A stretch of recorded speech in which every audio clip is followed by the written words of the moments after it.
How are you today, Stephanie? Hey, Farrah, I'm doing great. How about you? I'm doing great. Welcome, you guys, to Confessions of a Dealmaker. In today's episode, we are talking about work-life balance. So we'll hit a couple points for you guys. We'll hit what to expect in this episode, which means is going to be basics of establishing balance. We're going to talk about how to avoid burnout, and also some kind of tools, tips, and tricks that we've used to maximize our time in work and in life. So, Stephanie, do you want to introduce yourself? Yeah. Thank you. Thank you for having me. It's an honor to be here, to be on this podcast. I'm just excited to talk about this sort of thing because it's an important subject. Work-life balance. It's something that pretty much everybody has to deal with. And I have had to change the way I deal with it over the years. So originally, I was in the film industry for years. I was a lighting technician, a very high-stress job. That wasn't too much of a work-life balance because I was more work than the rest of life because you're working on set, 12 plus hours a day, sometimes 7 days a week for, months at a time. So work-life balance was not as great then. It's much better now. That's good. With this different career path. So I did that for years. Then I moved and came back to Florida, and I worked at a family liquor store for years. And that was also interesting to balance work and life with that because when you own a business, it's completely different than, other types of jobs, like where you just have a regular 9 to 5 job. So navigating that has been a challenge, but it's been a good learning experience over the years. So I ended up going from that to what I do now, which is I'm a business intermediary, and I work with Jason, who you guys might know because he's this is his podcast. And we've been working together for the last couple of years, and I've been learning a lot about the business, and it's been really a lot of fun. And I've finally feel like I've been able to balance work and life a lot better now. That's awesome. Learning all these tips and tricks. Yeah, and I think being in different industries and having different jobs over time as we get older, you start to have those, realizing, okay, this isn't balanced, but this works for me or this doesn't work for me. That's my situation. So I'm operations manager here with the Exit Strategy Group. And I have also had several seasons in my life where balance was non-existent. At one point when I was in college, as I was getting ready to get married, I worked full-time at Chick-fil-A as the hospitality director. I was also a senior finance major, so full-time school. And I volunteered in 2 different organizations weekly. So that was full-time. Each endeavor was full-time. And so there was no balance at all. And getting ready to get married. So over the years, making the different changes and growing a family, I also have a 10-month-old son. So my husband and I have really learned to prioritize this balance and make that a priority for our family. So yeah, I'd love to just jump right in and see if we can kind of flesh this out. And I'd love to learn about how you balance this. So tell me, first of all, what you do to establish balance in your life.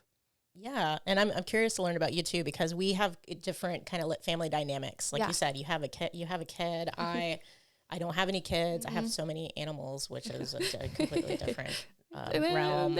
In some ways, it's still like kids, responsibility. Yeah, still responsibility. So one of the things, or some of the things that I always recommend to people, and one of the things, a big thing for me, is taking time for self-care, of course. It's I feel like it's kind of a cliche nowadays. Everyone's like, self-care, but it is really important. That's why everybody's talking about it so much. You have to have time for yourself. And you and I were talking about this the other day about having, set, if you can, kind of having set work hours, a time when you don't work after 6 p.m. or whatever time that works for you. Really setting that boundary of saying, I'm not going to look at my phone. I'm not going to answer calls after this time. Sometimes you have to answer some calls, especially in the business that I'm in now, because people, some things are urgent. Yeah. So, and I still answer those calls. But for the most part, I try to avoid answering them. So that way, when you get home, you can kind of shift into family time or relaxing time, because sometimes it's really difficult to make that shift from work work brain to relaxing at home. Yeah, like leaving work at work. Yeah, exactly. So that's really important. Learning how to do that is not as easy as it sounds, but really, embracing that and thinking, okay, I'm not going to, and letting people know too. It's important sometimes to let your clients or customers know, because some people will still reach out to you afterwards, and I'll have to either message them back and say, sorry, or I'll get to that in the morning, as long as it's not super urgent. So establishing the boundaries, and then doing self-care. Like some people like to take baths, some people like to do other things to relax. I really enjoy, one thing I really stick to is I love to get a massage once a month, or if I can swing it, but at least once a month. I even forced myself to sign up for a subscription for it. So now that's awesome. So it's kind of a weird idea, but I signed up for it, and now I'm like, oh, I have to I have to do it every month. It's, you can't. Oh man. Not. So that's one of the big things that I do for self-care. And then hobbies too, doing your hobbies. So what are your hobbies? Oh, I have too many to list. We've talked about that before. We both have a lot of hobbies. One of my biggest ones that I'm doing right now is gardening. I love to garden. So, and you're working on nature's clock when you're doing that. So you have to find balance. You have to find time to get that in. And usually I'm night gardening because that's the time that I get it in. But I still think it's fun, and it's a stress reliever. You need to have a stress reliever too. Yeah. I've always found a little bit of pressure in finding a hobby. Like, oh man, it has to be productive, or I have to stick to it. But what I have found over time is it just needs to be something that brings me joy, and different things can bring joy in different seasons. So right now it's walking and hiking. Like, we love being outside. So we're just outside in the sunshine. Fortunately, we're in Florida, so it's usually sunshiny. So that is just what brings us joy. It doesn't have to be productive. I'm not like creating something or building something, but that's what our hobby is just being outside in whatever form that takes. But I love that you said setting expectations for people as far as boundaries go. Like, I think that is something that is definitely has to be practiced over time, but I think communicated as well. I love that do you tell clients or like friends or family, like, hey, this is, I'm not available at this time, or do you just kind of like let them wait, or how do you set those expectations for other people so they know when to expect you and not expect you? Yeah. So for my friends, I'll just tell them. I'm like, hey, or they kind of know too that if they message me and I can't get back to them right away, it's not, I always tell them like it's not personal. It's just, sometimes it takes me a little while to get back to my friends. For work, I will tell people, like, I'll send them a quick message or something that says like, hey, we'll get to this I can get to this in the morning. Or if I anticipate it's going to be a client that is going to try to message me in the middle of the night or something like that, I'll let them know, like during work hours, like, hey, I don't typically respond to messages at night, but I'll always get to you in the morning. So I love that. I think that just kind of sets you up for success and the other party up for success. And like what to expect, just knowing what to expect. So I think a few things go into establishing balance. It seems like taking care of yourself, establishing boundaries and communicating those. And then I also would add to that is like setting your goals in your own personal life. And for me, that goes with my husband. We talk regularly about our personal goals and professional goals. And that is something that has helped us prioritize, because if we're not talking about priorities, like we're spending our time on anything that comes up. But what we have realized is, whatever comes up is not always the most important. It just seems urgent in the moment. And so then we're not balanced, because we're either spending all of our time in one area or another area, and we're not focusing on what our values and what our priorities are as a family. You and I were fortunate enough to go through some life coaching recently. Shout out to Jacob Hoyer. I think that was super helpful for me personally, and just realizing like my strengths and my values and goals, and specifically to goal setting. But I've actually translated that to the family of like, we're working on setting monthly and like quarterly and yearly goals for ourselves. I'd love to know your experience coming out of that and how that helped you to establish balance in your life. Yeah, that was a really, really great experience with Jacob. He was very insightful with how, like, better ways to set goals and boundaries and things like that too. And that was thanks to Jason. Jason, that was his idea to bring Jacob on and provide like life coaching for both you and me. We were lucky enough to have somebody who cares about that sort of thing, because not everybody does, but it's really nice when people do. I didn't even know what to expect when we started it. We started it with a personality test. You learn how to work with each other, and then you, based on those things, you learn how to set your goals and 30-day goals and your year goal, 3 years. I really loved it. It did help me figure out what was most important moving forward. Because it actually, after our 30-day goals, we didn't get a chance to talk about it because you set yours, I set mine. What the biggest thing I took away from it at the end was what to not focus on. Because there were things that I set goals for that I didn't achieve because of my work-life balance was a little off for a couple of days, because it's not always going to be perfect, but you keep trying to balance things and make it work.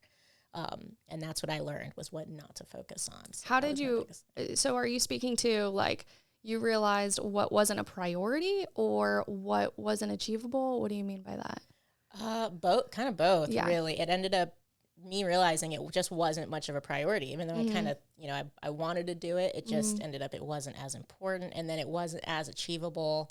And then one of the things I was doing just didn't really work out the way I was hoping it was going to work out. So Jacob's like, well, how about instead of doing that, you focus on gardening in the daytime, so you don't have to garden just at nighttime. So yeah, and it was helpful to have somebody like lay that out clearly in front of me. So if you have access to a life coach, I would highly recommend it. Or even some of the materials, if you Google like life coach charts and things like that, and there's some videos I'm sure on YouTube. They can be helpful. It's worth a look. And I don't think we can even do it justice. I think like we both had incredibly positive experiences, and I'm very fortunate for Jacob's expertise. I think when I talk about it, it sounds, even when I'm describing it to people and telling them to, go hire Jacob, they're like, well, what's the value in that? I can do that on my own. And I can't emphasize enough, like, having just someone else that knows how to ask the right questions and, kind of help you identify in yourself what your goals are. And just a professional. Like, it's just worth it. It's just worth it. Yeah, I'd say 100%. Definitely worth it to have a professional. He brought up things that I was never consider, and very helpful. Right. And I think what you hit the nail on the head is you can reevaluate. Your priorities can change over time, and we can reevaluate those. But one thing that was super valuable for me coming out of that was, like, work and life coincide. They're not mutually exclusive. And so if I'm imbalanced in my work and my professional production or whatever, then my life feels unbalanced. My personal life feels unbalanced, and vice versa. If my personal life, if I'm, struggling in some area or not prioritizing or feeling burnt out in my personal life, work will be affected. It all coincides together. So yeah, it's definitely all connected. If you're unbalanced in one area, you're going to feel unbalanced altogether in both areas. And it's a constant work in progress, right? So I tell people all the time, like, don't feel bad if you get to this point and it happens again, because some people are like, oh, it's happening again. I'm like, well, we're human. It happens. It's just a part of life. But just keep working on it, and try to come back to the things that work for you.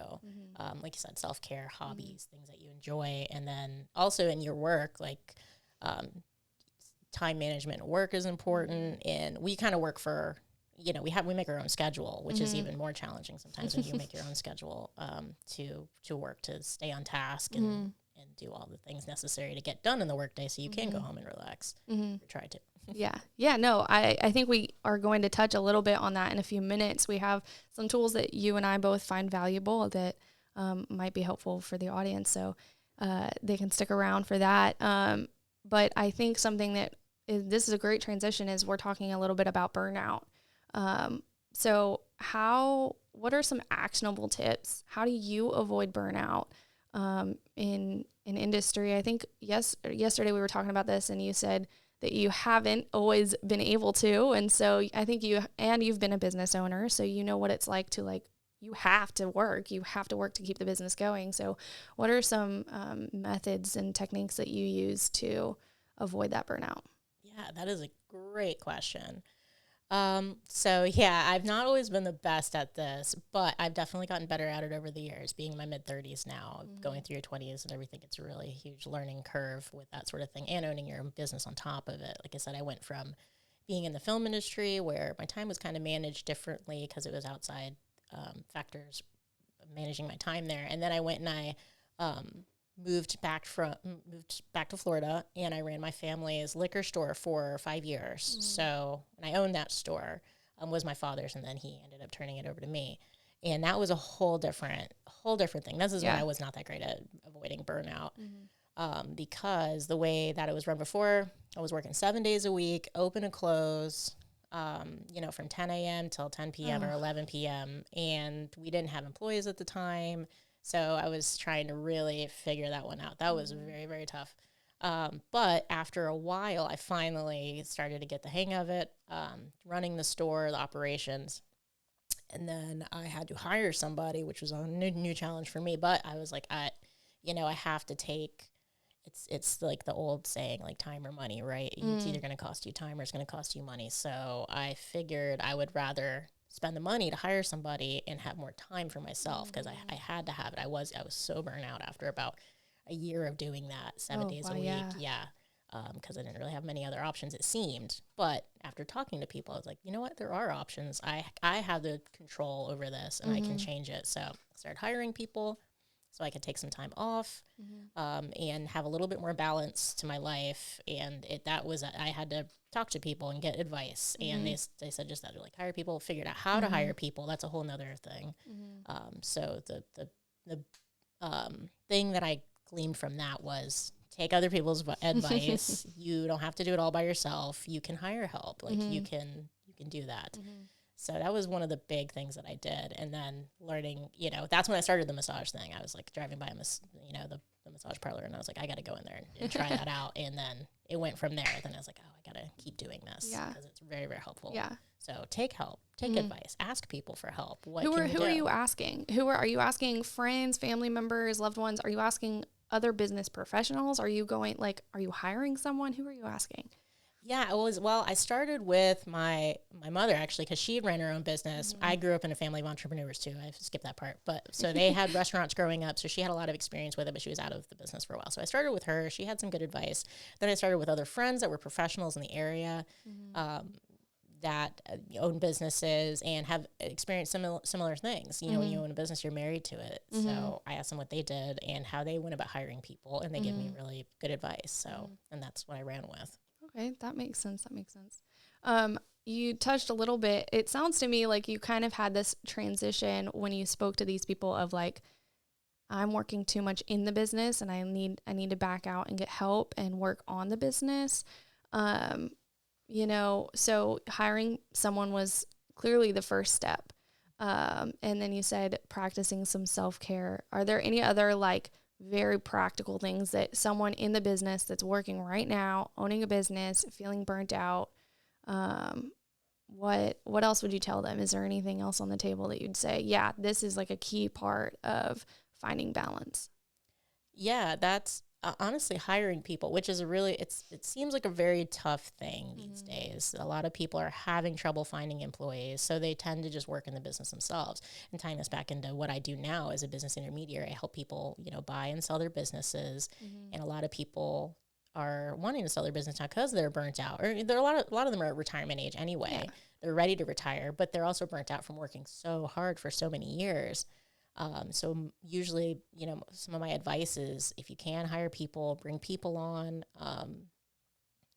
and it's, the hiring process has changed a lot too. So using tools to do that is important, using online tools and just the whole process. I had this client one time that their only technique for hiring people was to hire people straight out of high school for some reason. I was like, that's a very interesting technique. Have you ever thought of anybody else? And I've never thought about it before. So just try to broaden your options a little bit and ask for advice too from other people. And which is kind of what people do for me too. They come to me and they say, hey, I want to make my business run smoother or work better, and I want to not be so burnt out. What do I do?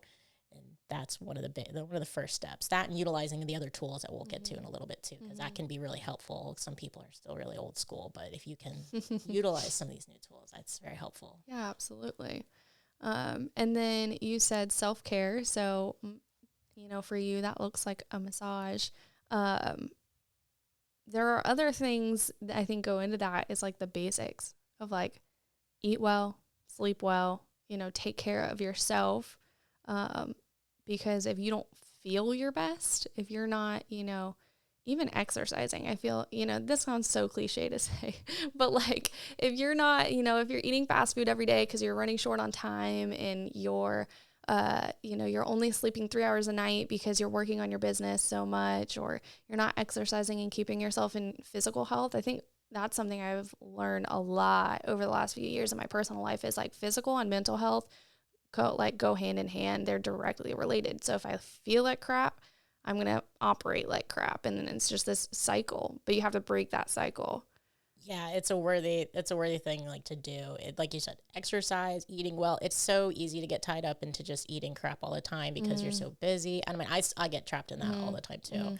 But taking the time to really think about what you eat and sleeping, if you can, do your best to try to get. That's a really, really big one. Get some good sleep. Because if you're tired all the time, you're not going to perform well at work, and it's just going to run you down, and you're going to get burnt out even faster. Yeah, absolutely. And I think too is we kind of parade busyness around like it's a medal, and so like we almost brag about it, which is kind of silly because none of us want to be so busy that we don't have time for anything, but we use the excuse of busyness to not do the primary, the most important things to take care of ourselves. But the reality is like busyness is really almost not an excuse. It's just an excuse of what your priorities are. If you truly want to feel your best, if you truly want to experience balance, like you'll take care of yourself. You'll ask it, like you said, you'll ask advice, and not just ask it, you'll put that into practice, and you have to decide for yourself. That's where it goes back to that, like determining your priorities and your goals. Because that kind of gives you the motivating factor of, it's so much easier to cop out of and order fast food or whatever that is. It's so much easier not to do these habits that I know will have the long-term benefit. But are we sacrificing the long-term goal? Like, do you want to meet your goals? Do you want to experience balance? Then act on the advice, that you've been given.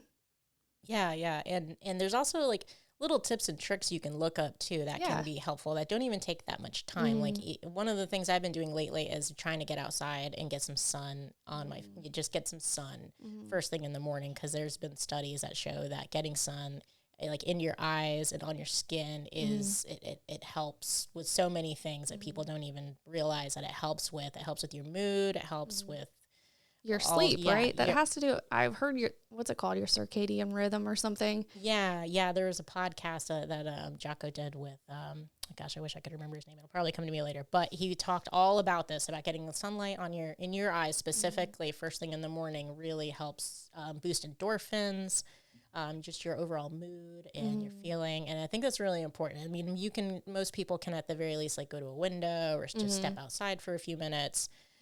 Or just take a little brisk walk, like around, even if you walk around, or if you live in an apartment, you can walk in your parking lot or something, like just move around a little bit. And you'd be surprised how much that actually helps. So I started doing that early in the morning, getting up and walking, and I noticed my mood for the rest of the day is usually pretty well improved, just from something so simple like that. Yeah. And if people are concerned about time, something that I do to the same extent is I'll eat breakfast outside on the porch or something, so it's a form of multitasking. I'm not a huge fan of multitasking, but if you're eating breakfast every day anyway, just relocate out of your dining room or wherever you're eating it and eat it in the sunshine, or, we as a family read our devotional every morning around the breakfast table. So like that's a priority for us. So I guess you consider it multitasking, even though, like I said, I'm not a huge fan of that, but we're already doing it, so we can just kind of incorporate that habit and form that habit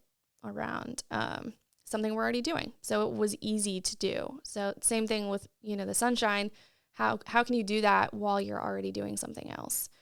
Yeah, and so busy because we're all busy, Yeah. incredibly busy, right? Work, kids, all sorts of family. Yeah, so finding the time to squeeze those things in is really very, very important. Yeah, absolutely. I think something that you have mentioned in the past, and especially a few minutes ago, you mentioned that we've kind of transitioned into very different industries, and you went from lighting to business ownership to now a business intermediary. How do you, or how have you made sure that the job or the I guess career that you are working in is something that fits your lifestyle and your goals? And how can you give advice on that? Like, how would you recommend someone who is looking for a career change or feeling burnt out or even looking to make an acquisition? How do they find something that suits their lifestyle? Yeah, okay, great questions again. Okay, let's see. So if I start from kind of the beginning, when I wasn't doing so well with avoiding burnout, which was in the film industry, it was pretty unavoidable. And that when I was doing that, I was in my 20s. It was a really exciting career. I loved it. I'd go back and do it again if I had the opportunity. But I did get really burnt out just from working so much. So I was kind of, after about 10-ish years in the film industry, I was getting to the point where I just was like, I don't know if this can go on physically. So I had to come down here. I had the opportunity to come and work in the store. So I was like, well, let me change careers and see if that helps, because I feel like a lot of people come to that point in their life where they're like, oh, this job is not working for me, or career's not working for me for whatever reason. And they're looking to make a change.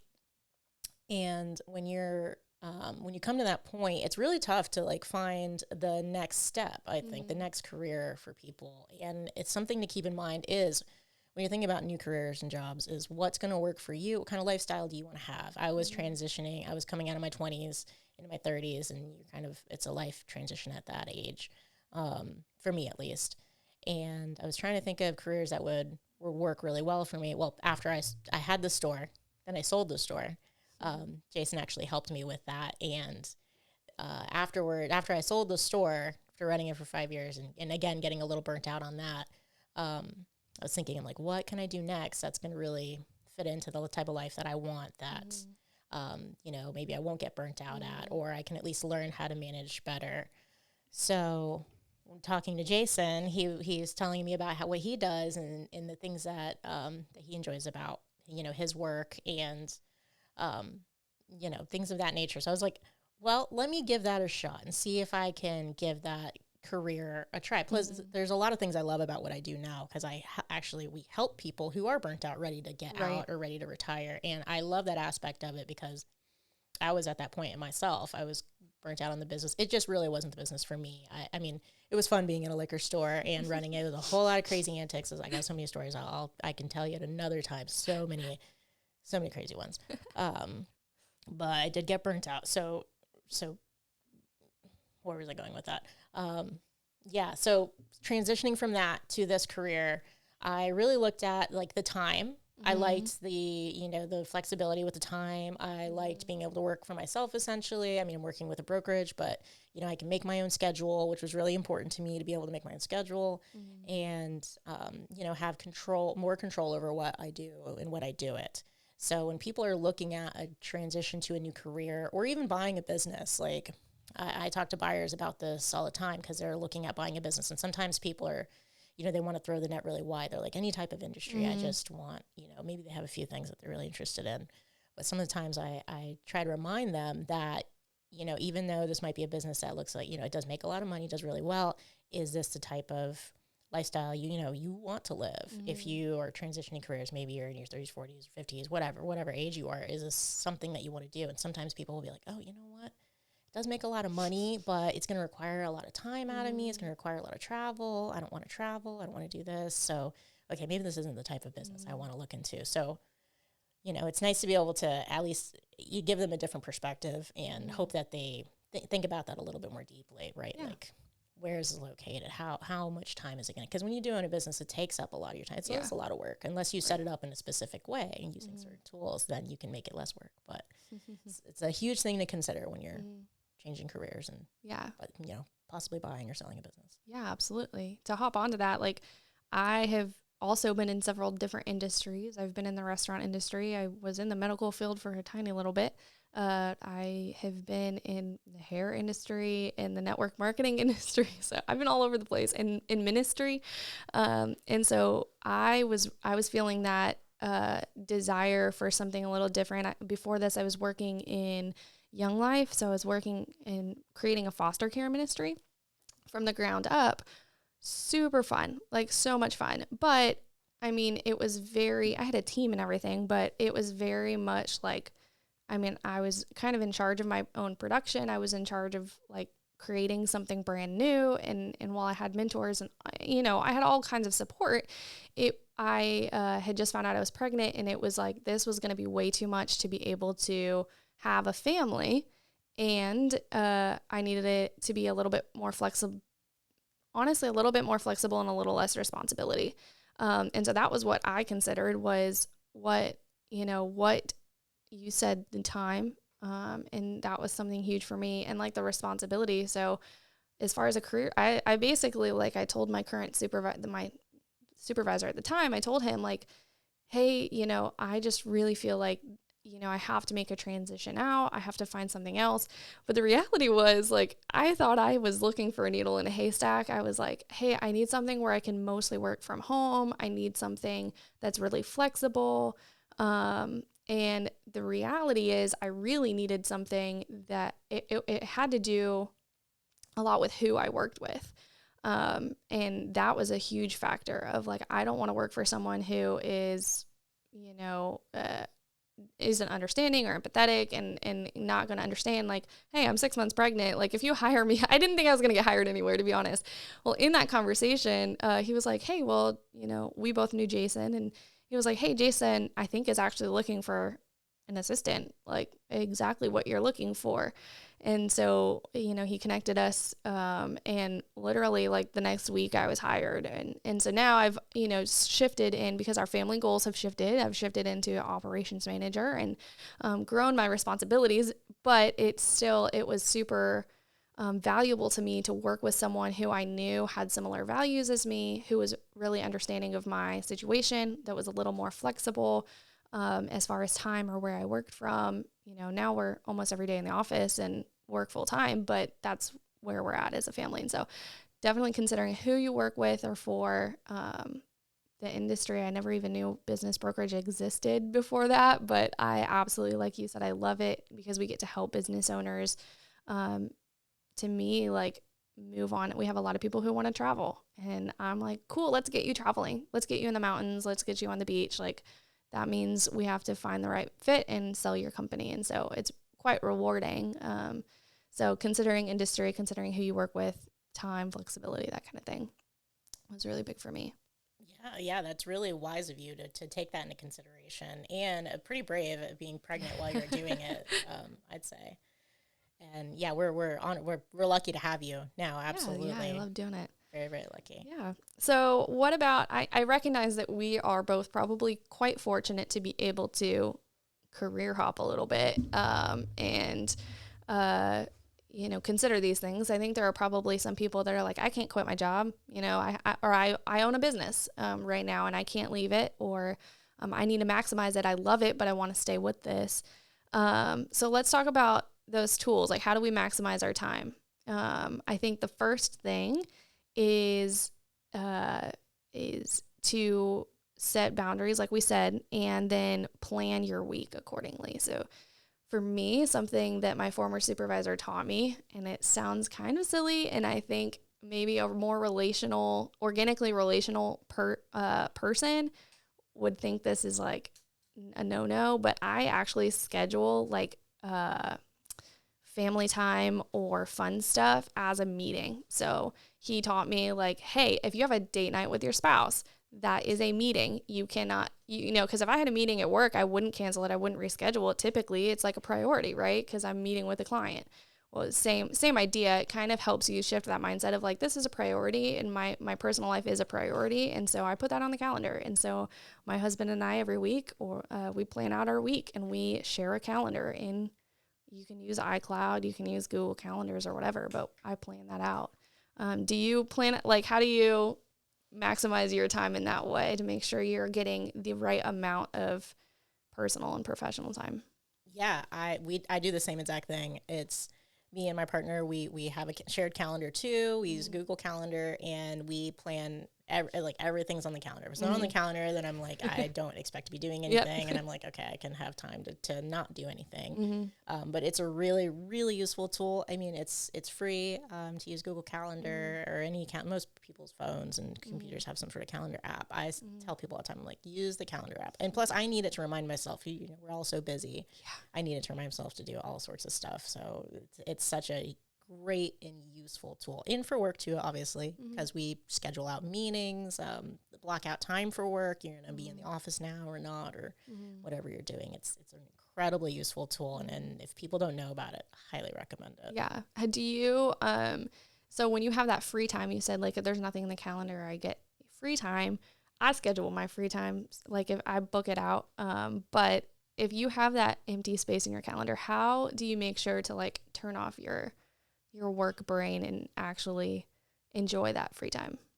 Oh, that's tough when it comes. I do schedule my free time too. Like, if I have something I want to do in the evening or early in the morning, I do tend to schedule that out. But if I to switch over, it's it like gives me a sense of calm. Like, when I look at my calendar and I see that there's nothing on there, I'm like, oh, okay. Like, there's nothing I don't have anything I specifically have to do. That's when I can recognize that I have some free time, and it just makes me relax a little bit more ahead of time.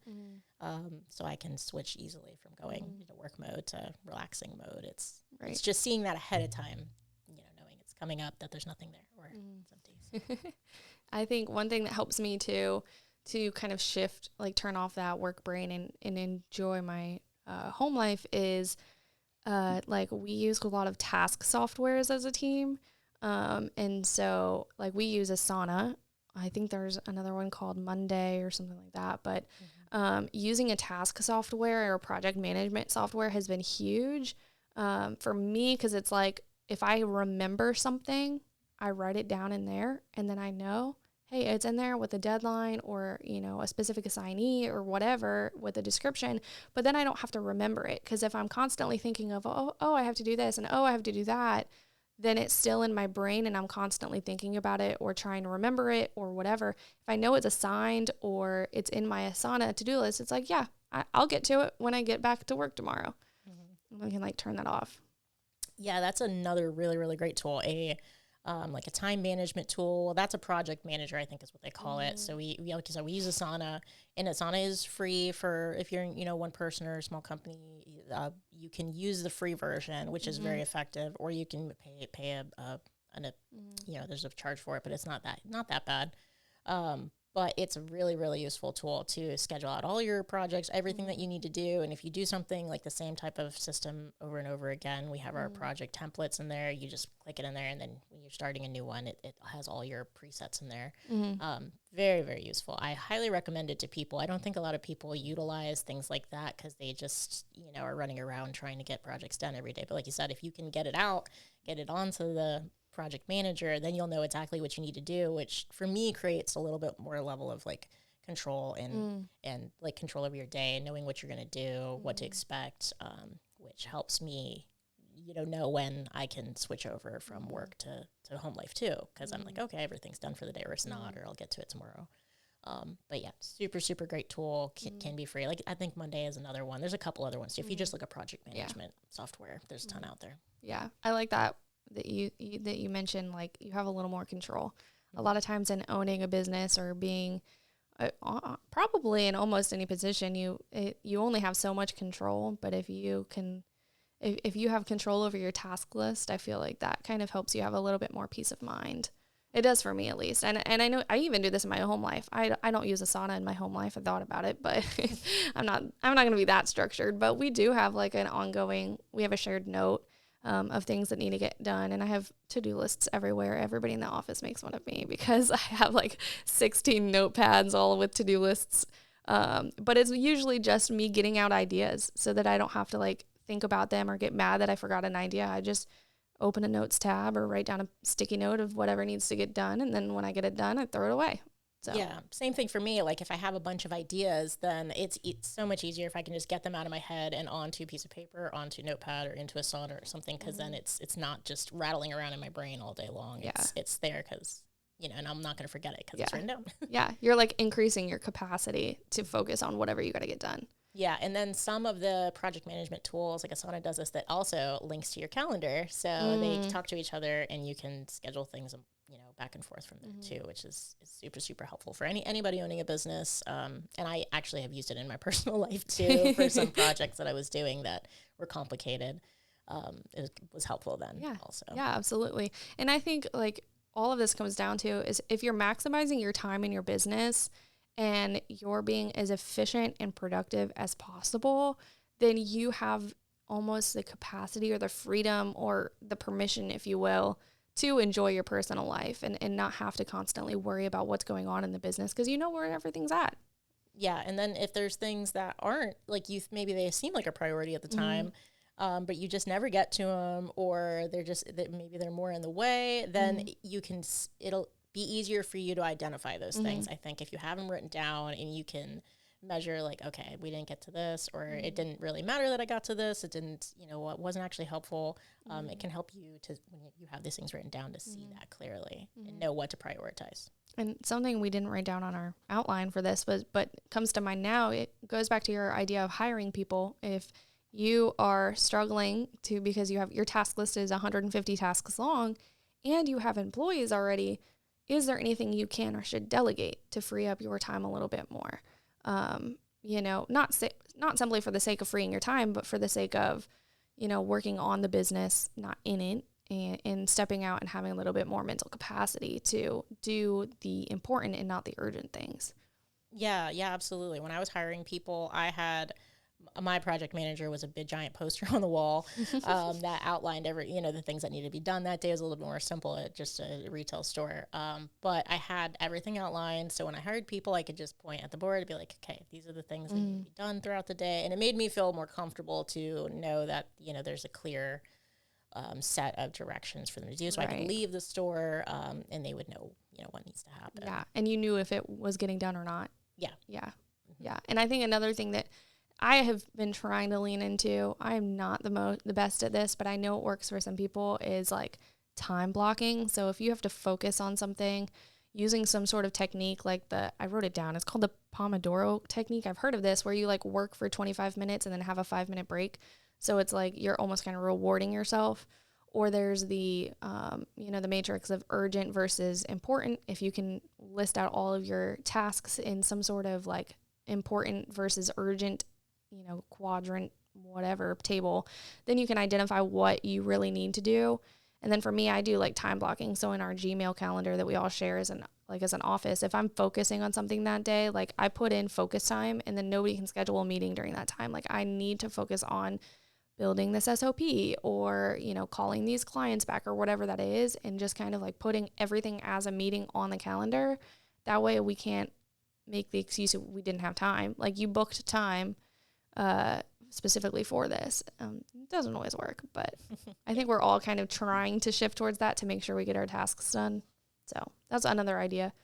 Yeah, like I said, it's always a work in progress. That's why they call it balance, right? Sometimes you're going to lean one way, sometimes you're going to lean the other, and you're just trying to balance it out. And yeah, as long as you're working towards it, I think that's really the most important part, and conscious of the things that'll be helpful.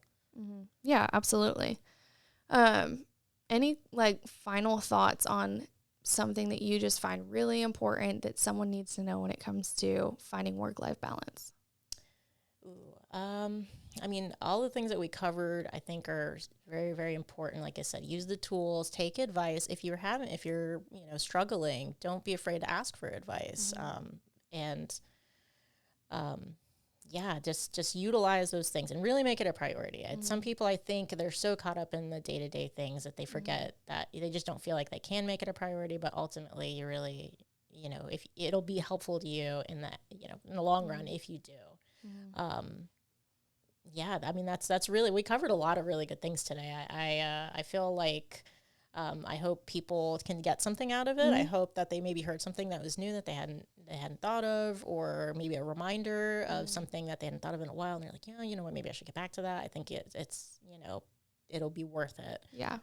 I hope we can enlighten some people, because it's, like you said, you have your whole family, kids, and balancing that, and then work, and then me, and I have my animals and my weird hobbies that I like to do, and changing careers, and it's just, it's life. We're all trying to navigate it and figure out how to best make it work for us. Yeah, absolutely.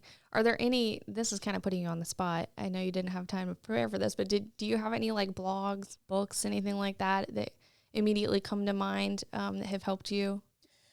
Yeah, actually, I just finished a book not that long ago called Essentialism.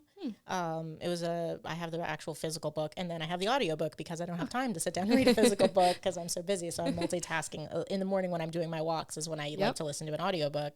When you drive. I do it when I drive. Yep, and when I drive. And that book had some really interesting ideas and it was about like finding out what's essential in your life. So essentially what we're talking about. Yeah. I would recommend that. The audiobook's pretty good. It's not that long of a read. And there's some pretty extreme ideas in there, I'd say, for finding out what is essential. And at first I was like, wow, I don't know if I could do that. I'm not sure. But the more I think about it, the more I realize, you know what? I think this will actually be more helpful in the long run, even though it's a little like jarring to hear about, like, oh, maybe I'm only going to spend 20 minutes reading my emails today. I'm like, what? But no, maybe not every day, but maybe sometimes, 20 minutes at a time here or there, you can make it work for you. But it had some really great ideas. I would recommend it. I'll have to check that one out. Essentialism. Yeah, it's called Essentialism.